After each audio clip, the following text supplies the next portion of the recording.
Hello guys, we're in another video. We're gonna watch his story. If you don't know what is his story, it was a popular YouTuber which like a grown like 5 million subscribers like yeah, fast. So well, I don't know what. I watched some of the videos, but not all of them. I haven't watched those. I watched oh, these and stuff like that. But nah, wait. Says for a chance to win a free iPhone 17 nearly million subs. And by the way, I'm not gonna sub because I watched these videos and they got loads of animation and edits. They upload the editing stories like every single day. So if you guys wanna watch it, you could watch it. We should start off with the shorts podcast. 78 million views. This is what I'm saying, guys. He got like loads of views.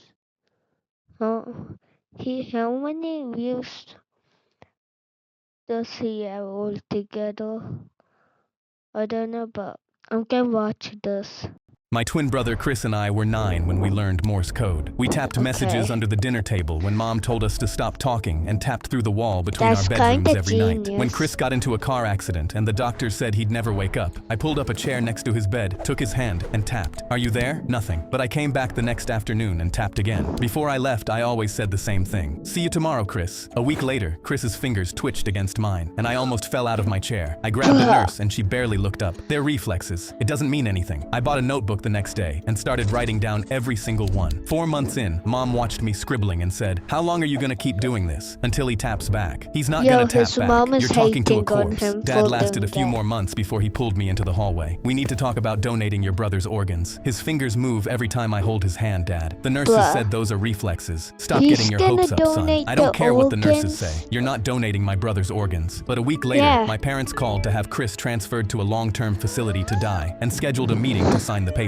The afternoon before the meeting, I tapped into his palm like always, but this time, nice. something tapped back. Short, short, short. Long, long, long. Short, short, short. SOS. I grabbed his hand. "Chris, if that's you, SOS. squeeze once." He squeezed so hard my knuckles cracked. I stormed into the meeting room and told them my brother just responded to me. The caseworker said, "This is very common with families who aren't ready to let go." My parents nodded. I grabbed the transfer papers off the table. ain't "You're not even signing anything until you come reflexes see for now." yourself." I walked them to Chris's bed and grabbed his hand. "Ask him anything." The caseworker asked what year it was. Chris squeezed out the answer. Count to 5. 5 perfect squeezes. His mother's name, tapped out letter by letter. By the 10th question, she said, "He's still alive. We can't move him." Weeks later, I asked Chris what kept him fighting when everyone gave up. Heard Mom call me a corpse. Heard Dad say donate my organs. Heard all of them leave, except you. I asked why. I wanted to see you too.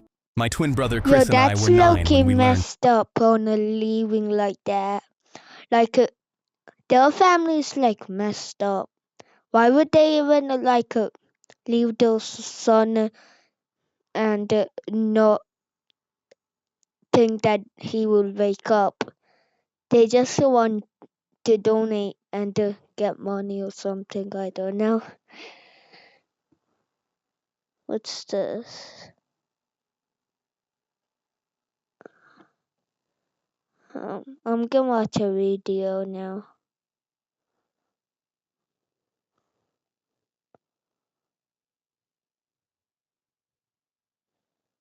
I'm gonna play this. Some phones only see so far. And that feels, well, a little. It should have been me, not Chrissy. Nothing makes sense anymore at all. What? Nothing. Even as I stood on the snowy cliff, looking out at the Great Divide, I was still unable to take in the beauty of what I was seeing because I was so damn angry that it wasn't me. I had just enough gear for the next 5 animation is days, so and I told my good. mom that I was just going on a camping trip. That wasn't the truth. The truth was far uglier than that. I hadn't What? planned on ever returning unless I find Chrissy. But when I tell you that what happened on this trip was life-changing, it's an understatement. I started walking out towards the snow-covered mountains without a real plan or understanding of what it was really like to face the elements. All I could see was Chrissy's face at her 12th birthday party when she 12? opened the gift I got her. It was a snow globe that was from Switzerland. Her eyes lit up and she wrapped her little arms around me. "Do you promise to take me to Switzerland one day?" "I do." I shouldn't have made her a promise that I couldn't keep. She smiled so sweetly and said, "I feel bad for all of my friends at school that don't have big brothers that watch out for them and buys them cool gifts and stuff." That warmed my heart. "I love you, Chrissy. I love you more." As I kept making my way up the mountain, my lungs started to burn as I got higher and higher. I hadn't thought of how to handle the altitude. I was just following a very direct path that led 20 miles out into the snow-capped mountains, because that's where Chrissy was last seen. Who took her, why they did it, or how she got there, still remained a mystery. I just had to reach the ridge in this photo. I trying to stared at it figure out every who night took laying her in and bed, stuff. reliving the night she got taken over and over in my mind, desperately hoping for some kind of a clue or a sliver of a memory of something I missed that night. I was haunted by the events of her saying she was going to the bathroom and never returning. We were playing checkers, and I can still see her walking away, then looking back over her shoulder at me in her red t-shirt and jeans. I was horrified by how the events that night played out. I knocked on the bathroom door because she was gone way too long. "Chrissy, Chrissy, you okay?" All I could hear was the howling wind blowing in from the window inside, and thought to myself, why would she open the window? It's way too cold outside. Although she loved finding oak trees out in the woods. But after calling in several times, I grew terrified, bashed through the bathroom door, rushed in to see she was gone, and the window was open. I climbed out through Sad the window story. and searched all around the cabin for her. "Chrissy, Chrissy!" I dropped to my knees, scanned every inch of ground around the entire cabin. "No, no, this can't be happening. Chrissy!" I No, rushed into Chrissy the got surrounding woods and searched kidnapped. for 3 hours, but found no footprints or tracks of any sort. I dropped to my knees in the snow, horrified in shock. I covered my face and wept, feeling that I was to blame for this. She was taken under my watch. I used my snow spikes to stab into the mountain as I made my way up. The altitude was definitely affecting me as I started to get nauseous. I had barely eaten or slept in 3 weeks, and my energy was waning fast. I climbed up to the top of a flat hill, looked up at the sky, and saw thick gray clouds swirling and spinning above and heading directly for me. I looked around and saw no cover at all, except for a large rock. The snow started pouring down like an avalanche from the sky. I ran behind the rock, dug out a small hole for myself to hide in, and knew that I had to just wait it out. I burrowed into the hole like a beaver as the snowflakes came down But in how a barrage did he of white, dig making it that impossible to see more than fast? 6 inches in front of my A hole face. he Only could my head was fit. barely above the snow. I was It would instantly covered and take started like- to get it even would colder than I take like expected. an I was wearing hour. 6 layers, but regretting not having 7. I closed my eyes and worked on slowing down my breathing, knowing that I would have to wait. I saw my mother's face in front of me and played out the last moment we shared when she said, "Don't go out there alone. You're not used to harsh elements of nature, son." She was right. I wasn't, but her concern was coming from somewhere else. "I know you think you'll be able to find Chrissy, but if the FBI and the cops couldn't even find her, you won't." That pissed me off. They didn't even try and walk into the mountains. They just assumed that if she was taken up to Crest Point, that she was dead. Well, I Low-key, call the bullshit. mom That's a was lazy just, assumption. It's out of gave their up on jurisdiction. Even if they her, wanted to go up 'cause to the the mountains, they FBI can't. They could have can't called whatever even cops are in find the them. jurisdiction. I'm telling you, something's not right. My mom shook her Um, head at a she loss. Why didn't does it even seem like you're check, giving up he's on her? telling. I'm not. Really? Then tell me what you've done to try and find her in the last 3 weeks. Go ahead, tell me. She had nothing to say. And I know you blame me because she went missing while I was with her. I know you do. Don't even try and deny it. My mom stayed quiet, showing me that she did feel rage towards me for being the last person that was with Chrissy before she was taken. That was the last thing we shared before I turned my back on her and walked out. I wasn't sure how much time went by when it stopped snowing, but I did know that I became a lot colder from sitting in that hole of ice. My hands and feet were completely numb as I climbed out and started trudging through the snow towards Crest Point. I took out my compass and grew terrified because it somehow got shattered. I shook it, hoping it would work, but it was useless. I picked up my pace, moving as fast as I could to avoid frostbite. I ran straight for at least an hour, thought of Chrissy, and what she must have felt like being dragged through here. My For heart an ached hour? thinking how terrified Oh, she must have felt. I The would've snowing need had a stopped, break so I for looked that. up in the How distance fast towards is Crest he? Point and realized, wait a minute, that's not the same ridge from the picture. I lost my breath, panicked, pulled out the photo and tried to see if it matched. I froze. It didn't match it. I spun around and realized that I must have gotten turned around after the blizzard and ran in the wrong direction. I was completely lost. I zigzagged in different directions, searching for Crest Point. I held up my picture, then squinted at each mountain I saw, praying for a match. Horrendous thoughts raced through my mind of getting lost out here and just dying, frozen over in the ice. How would my mom react, knowing that she warned me not to do this? That motivated me. I will not let my mom be right. Then I saw something sticking out of the snow. I couldn't tell if it was an animal or what as I slowly approached it and then saw a red t-shirt that looked familiar. I pulled it out of the ice and realized that it was Chrissy's. I held it tight for a few seconds, then saw that it was partially ripped. What happened? I kept her t-shirt, saw a ridge in the distance, looked at my photo, and I found an exact match. I headed towards Crest Point. I was shivering, almost uncontrollably, and kept my pace up as fast as I could move. I made it out to a flat clearing of ice that seemed to go on for a mile or so, then stopped. Probably oh my gosh, still saying that. And probably she got. I made it out to a she's flat under clearing the of ice ice. that seemed to go on for a mile or so, then stopped gonna cold when I guess. saw something moving under my feet. I looked closer and saw a fish squirming under a thick sheet of ice. My spine tensed up as I glanced around and realized that I was standing in the middle of a frozen over river. I wasn't sure where it began or where it ended. I stepped as gently as I could, then heard a high-pitched cracking sound. I looked down and saw a crack underneath my foot start to extend out. I started running towards the nearest edge of the shore. The crack started to spiderweb out and seemed to appear from everywhere. My heart raced as I felt the ice start to sink, break, and shift below every step. I sprinted for my life run and knew for that if I you. was to fall Yeah, into run. the ice, I would surely freeze to death. I was an ex-college track athlete and ran as fast as my cold legs Oh, could take that's me. why I was he's only a so few feet fast. away from the edge of the shore when I felt the earth tumble down and I fell into frigid, stinging water. I gripped onto the edge with my hands and dug my fingers onto a he small piece of almost brush. drowned. Only half of my body was below the water in the hole, and I started pulling onto the brush, but I pulled it so hard that I ripped it out of the ground and slipped backwards, Yeah, fully he's immersed into the hole drowning. and the water. When I felt that ice-cold water hit my lungs, my entire system went into a shivering spasm. I bobbed my head back up to the surface of the water and gasped for air. My entire body was uncontrollably shaking. I saw my sister running towards me with tears in her eyes. She knelt down to me, offered me her hand. I gripped onto it, used it to catapult myself out of the hole and onto my back. I sucked in air, looked over for Chrissy, and saw no one. She was an apparition, a ghost that I created to help save me. I prayed that it wasn't her real ghost, and she was dead. I got up, did my best to dry off my clothes and shoes, but knew that I had to keep moving. If I stayed too Wait. still, the cold would only get worse and make its way down to I'm my bones. confused. I ran and ran and ran, and finally reached an area that had more tree cover. No matter how hard and how long I ran, I still couldn't warm up since my clothes and shoes were soaked through. I saw a piece of cloth hanging from a tree branch and stopped cold. It was a piece of Chrissy's jeans. I could tell by the pink pony she had drawn on the back pocket. My heart ached. I also wondered why were her clothes being staged as if they were clues for me to find. Or were they? I looked through the trees and saw a glimmer of hope. Probably, A log cabin. I rushed over towards it. Hello? Hello? Is anyone home? I checked the front door and it was bolted shut. anyone Then I with tried to pop open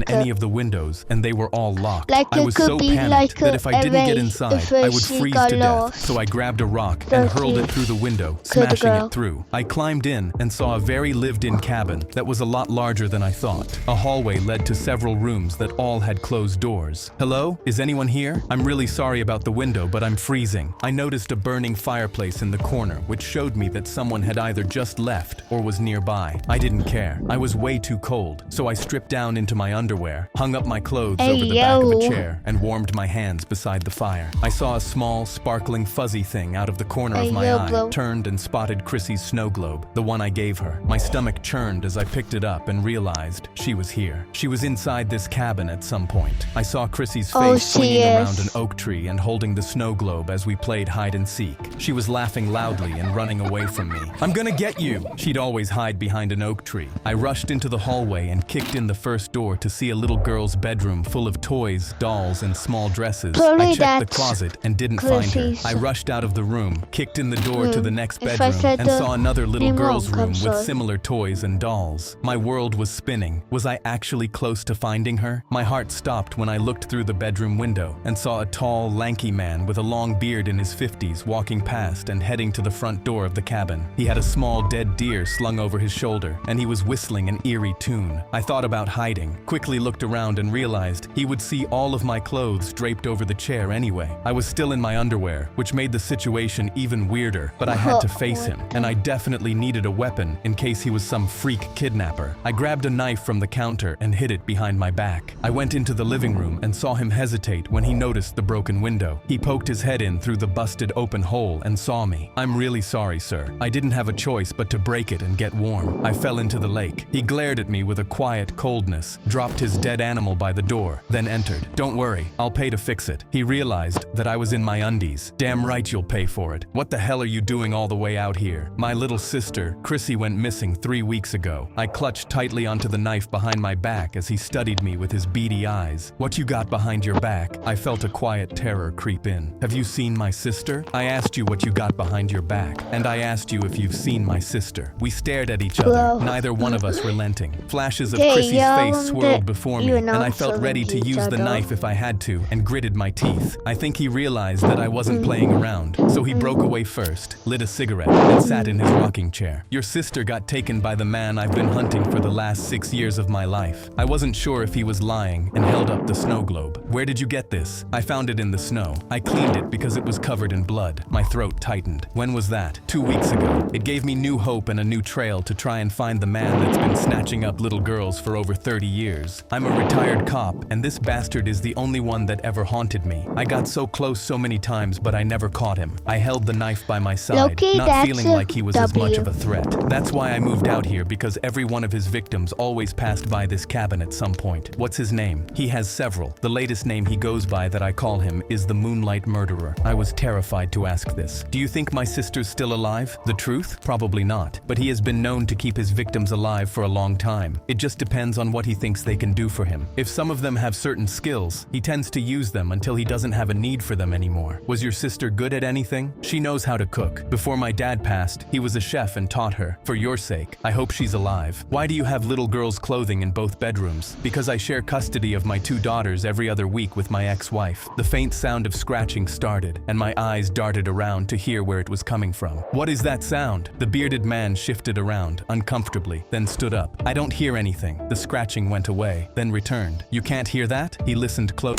Whoa. Blood That- Noodle I ad. just built a budgeting app in Base 44. Guys, It's a fast ad. Stood up. "I don't hear anything." The scratching went away, then returned. "You can't hear that?" He listened closer. "Yeah, that's my animal outside. Sometimes the animal's body twitches." He stepped outside and confirmed it. "Yep, that's it." I wasn't sure what to believe because I felt like this guy was hiding something. This last hunt I just went on, I Probably discovered he's the something. one who An underground kidnapped compound the built girl. underneath the snow. I just saw it about an hour ago, and that's where I believe he's living and doing all of his bad deeds. How about you put on some clothes and we go up and take a look? I nodded, and he put his hand out to shake mine and said, "My name's Kevin, by the way." I reluctantly shook it. We hiked up the mountain towards another ridge in silence. The bearded man kept glancing sideways at me as we made our way up. "If we do encounter Why this is they man, I saying expect you to have bearded my man back, now? just like I'll have yours." I nodded, felt terrified because I had no idea what I was walking into. But for some strange reason, I had this eerie, creeping sensation that I was getting closer to Chrissy. What made it even stranger was I saw her up ahead, peeking her head around an oak tree and signaling that I follow her. "It's right up here after these trees." We made it to an open clearing, and he stopped at a spot where the ground looked darker below the snow. He wiped several inches of ice melt away from what looked like a large black wheel. "I haven't been down here before, so I have no idea what awaits us. Are you ready?" "Yes." He spun the wheel, and it opened up into a staircase that went down as far as I could see. He pulled out a handgun and took a deep breath. "I'll go down first." He started climbing down, and I followed. The staircase went straight down into a black hole below us. My heart was racing what as if I he kept making my down shoots a- further. The bearded man reached the bottom, and His we were in a story. long tunnel that seemed to stretch in every direction. The smell of sewage hit me like a ton of bricks. "Any idea where this leads?" "Nope. I guess we start walking. Pick a direction." He gestured with his gun, and I didn't want him to be behind me. "After you." He held his gun by his side, and we headed down the tunnel and came up to a metal door. One thing I noticed as my hands were trembling was that he seemed way too comfortable down here. He swung open the metal door to reveal a room full of children's toys, and I completely froze in my tracks when I saw a man step out of the shadows, and he looked exactly like the bearded man, except he was bald and held a machete. They both stared at each other as if they were going to murder each other, then broke into smiles. "Twinny, Twinster!" They shared a hug, and I grew horrified. "What's happening?" Kevin stepped towards me. "I'd like you to meet my twin brother, Carl. Carl, this is a random hiker who broke into our cabin down the mountain. It's so great to meet you, random hiker. Can I ask you a question?" I was trembling, sweating, couldn't speak at all. "I'll take that as a yes. Are you ready to experience the depths of hell?" They both shared a maniacal giggle. I knew before I was about to fight for my life that I had to try and find Chrissy. "Before you show me your hellish landscape, what did you do to Chrissy?" "Oh, Chrissy was a lot of fun, and that girl can cook. Man, I mean, she's a rare talent. Is she still alive? What do you think?" I had no idea. Terror and pain gripped me. Kevin stepped towards me. "I'll give you a little hint, hiker. That scratching you heard back at the cabin, she's underneath the floorboards." I trembled. That scratching sound was her fingernails trying desperately to get my attention. My guts burned, knowing how terrified she must feel. Why go to all the trouble of luring me out here with leaving Chrissy's clothes for me to find? They glanced at each other, and Carl spoke. "What can we say? We love the thrill of a cat and mouse hunting game. You see, we have a goal,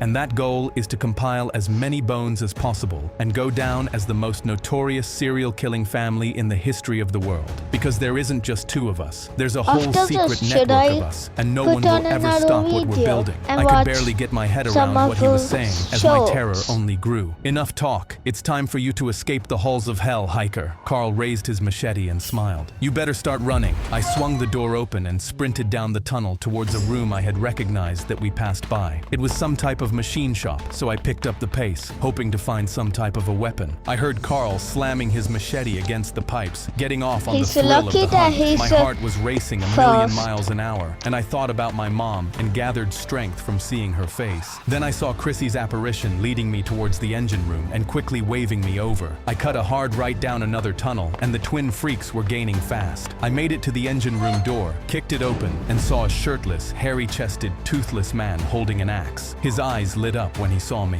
"Hello, little kitty. Have you come to play?" I went to turn around, but saw Kevin and Carl racing towards me. I was trapped in between all three of these animals. In the blink of an eye, I looked to my right and saw a coiled-up chain. I rushed over to it, spun it over my fist so I could use it as a pair of brass knuckles. Kevin and Carl rushed in, machete raised. "Ah, I see you've met Uncle Lenny. He does clean up for us around here." I looked down at the ground and noticed pools of dried blood. I needed to make a decision if I was to survive and save Chrissy. I would have to become the ultimate predator. I took a step towards Uncle Lenny and saw him raise his axe. He was overweight and way too slow. One advantage I had was my speed, so I rushed towards him, wrapped my chain around his neck, used it to catapult around him, and choked the living crap out of the ugly bastard. His face turned red, then purple, and he started trembling the harder I choked. Kevin and Carl panicked, rushed towards him, and tried to loosen the chain from around his neck. They failed, and he dropped. I swooped up his axe, ducked under Carl's machete as he swung it at my head, and slammed my axe into his chest. Carl dropped, and Kevin's eyes bulged out in horror. "No! No!" He held his brother in his bloodied hands and wept. I grabbed the machete off of the floor, raised it high in the air so I could end this madness. Just as I was about to end Kevin, I heard a loud pop go off, looked down, and saw blood seeping out of my chest. In the doorway stood an old, frail woman with gray hair. I dropped the machete, clutched onto my chest wound, and thought, I didn't make it. This is the end. I failed. I face-planted into the cold, hard floor, and everything turned black. I slowly saw the eerie haze of flashing yellow lights, felt blinded by it, then felt a soft, little hand touch the side of my cheek. I fully opened my eyes, covered the blinding light, and saw what I truly believed to be an angel in that moment. It was a girl, and her face was blurry. "Chrissy, is that you?" I looked closer and lit up when I realized that it was indeed Chrissy. I felt the sting of pain and relief, and I hugged her close. Chrissy wrapped her little arms around me and didn't let go. "I knew you'd come and find me. I knew it. Of course, I was the only one that would never, ever quit looking." I sat up, looked around, and realized we were trapped in an underground basement with no doors or windows. Then a shooting pain traveled through my midsection. I glanced down and saw that someone had wrapped a bandage around me. I heard a compartment unlock, looked up and saw a trap door swing open and Kevin looking in. "Hey hiker, I wanted to welcome you to your new home. I hope you and your sister are ready to be my ultimate slaves." He laughed and shut the trap door.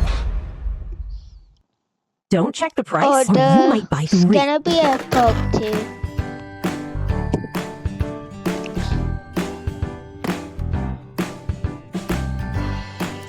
What else? See what? Later, sister.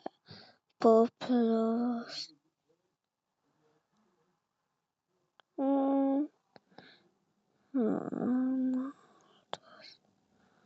These look like 1 hour long.